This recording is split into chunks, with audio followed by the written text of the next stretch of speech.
Politics and international relations کے معزز دوستو، you are all welcome here. آج ہم جس ٹاپک پر بات کرنے جا رہے ہیں وہ روٹین سے تھوڑا سا ہٹ کے ہے۔ آج ہم بات کرنے جا رہے ہیں دا لینڈ آف دا رائزنگ سن کی۔ ویسے یہ نام سن کے آپ کے ذہن میں کیا آتا ہے؟ جی ہاں، آج ہم بات کرنے جا رہے ہیں جاپان کی۔ ویسے جاپان کا نام سن کر آپ سوچ رہے ہوں گے کہ ہم شاید جاپان کی صنعتی ترقی کے بارے میں بات کرنے جا رہے ہیں یا جاپان کی کسی ٹیکنالوجی کے بارے میں بات کرنے جا رہے ہیں۔ ایسا بالکل نہیں ہے۔ آج ہم بات کرنے جا رہے ہیں جاپنیز شہریوں کی انٹیگریٹی کی اور آنیسٹی کی۔ برطانوی اخبار دی گارڈین کے مطابق 2022 میں مختلف جگہوں سے مختلف جاپنیز شہریوں کو کھوئی ہوئی رقم ملی۔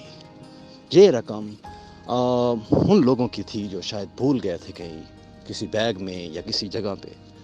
آپ جانتے ہیں اس رقم کی مالیت کتنی تھی؟ 3.99 ارب ین۔ جی ہاں دوستو، اور جانتے ہیں ان جاپنیز ان رقم کے ساتھ کیا کیا؟ اس رقم کو اپنے پاس رکھنے کی بجائے پولیس کے حوالے کر دیا، اتھارٹیز کے حوالے کر دیا، اور اتھارٹیز نے رقم انعام کے طور پر 400 ملین ین ان جاپنیز شہریوں کو انعام کے طور پر دی۔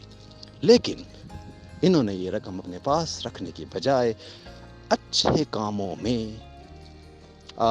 کام کرنے کے لیے دے دی۔ ویسے اگر آپ کو یہ رقم ملتی تو آپ اس رقم کے ساتھ کیا کرتے ہیں؟ کامنٹس باکس میں کامنٹ ضرور کیجیے گا۔ چینل کو لائک کریں، سبسکرائب